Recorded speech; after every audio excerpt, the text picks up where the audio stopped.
नमस्कार मित्रमंडळी, तुम्हाला आज ही पीक पाहणी कशी करायची हे थोडक्यात तुम्हाला सांगतो की पहिल्यांदा स्टार्टला आपल्या पेजला जायचं. त्याच्यानंतर काय करायचं, आपला उडीद पण बघा कसा आलाय काय आलाय. आणि ह्या उडदाच्या पिकाचं आता ही पीक पाहणी आपण करायचं ठरवलंय. तर त्याच्यानंतर आपण ही पीक पाहणी कशी करायची हे तुम्हाला दावतो. येणारं प्रॉब्लेम आणि त्याच्यावरती बघा ही पीक पाहणीवरती जायचं. एक पीक पाहणीवरती गेलं की एक पीक पाहणीवरती ते ओपन होतं. ओपन झाल्यानंतर आपण तिथं आपला नंबर टाकायचा, नाव टाकायचं.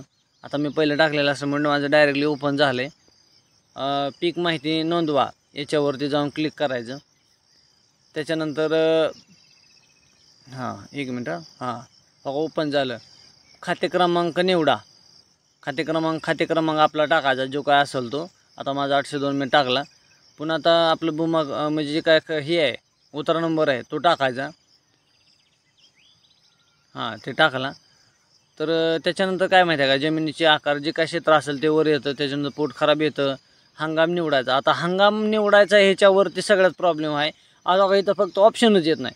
निवडा म्हणजे ते संपूर्ण वर्षच येतं डायरेक्टली की ह्याच्या ठिकाणी तुमचा खरीप बी येत नाही, रब्बी बी येत नाही आणि त्या ठिकाणी बाकीचं आपण भरू शकतो. पण जर हंगाम निवडता आला नाही तर ते भरायचं कसं.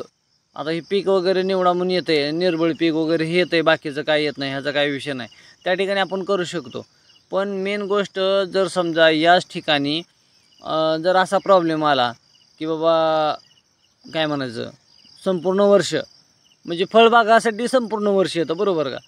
तर त्या ठिकाणी आपला हंगामच येत नाही, खरीप येत नाही, रब्बी येत नाही. तर ही पीक पाहणीमध्ये हा असा प्रॉब्लेम आहे. ही शासनाच्या विचारामध्ये यायला पाहिजे. आणि जे काय आता बाकीच्या गोष्टी येतात त्या सगळ्या, पण ही पीक पाहणीला हा प्रॉब्लेम चालू आहे. आता माझं उडदाचं पीक केलेलं आहे. आता ह्या उडदाच्या पिकाला शासन तर असं म्हणतं आहे की तुम्ही एक पीक पाहणी करूनच घ्या.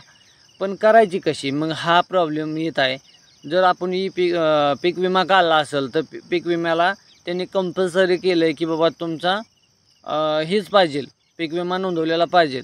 तर अशा गोष्टीचा जर प्रॉब्लेम आला तर काय करायचं, तर ही शासनाच्या विचारामध्ये यायला हवं आहे की बाबा ॲप्लिकेशनला हा प्रॉब्लेम चालू आहे की म्हणल्यानंतर तुम्ही ह्या गोष्टी सोल्युशन काढलं पाहिजे.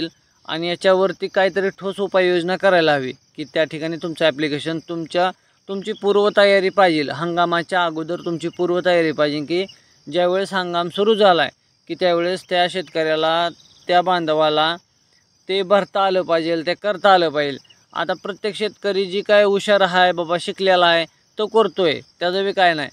पण शिकलेला असून पण उपयोग नाही ना. आता ह्या ठिकाणी बघा ना, आता मला करायचं आहे तर माझं होत नाही आहे बरोबर का. आणि ज्या माणसाला जर काय येत नसेल मग त्याला तर किती मोठं प्रॉब्लेम. मग तो काय म्हणणार आहे, तो त्या शेतकरी बांधवाचं नुकसानच आहे ना. तर हे शासनाच्या लक्षात यायला हवं आहे. तर ह्या गोष्टी जास्तीत जास्त शेअर करा. आणि ज्या गोष्टी अशा चांगल्या महत्त्वाच्या आपल्या शेतकऱ्यांपर्यंत जायला हव्या त्या ह्या पोचवायलाच पाहिजे त्या बरोबर का.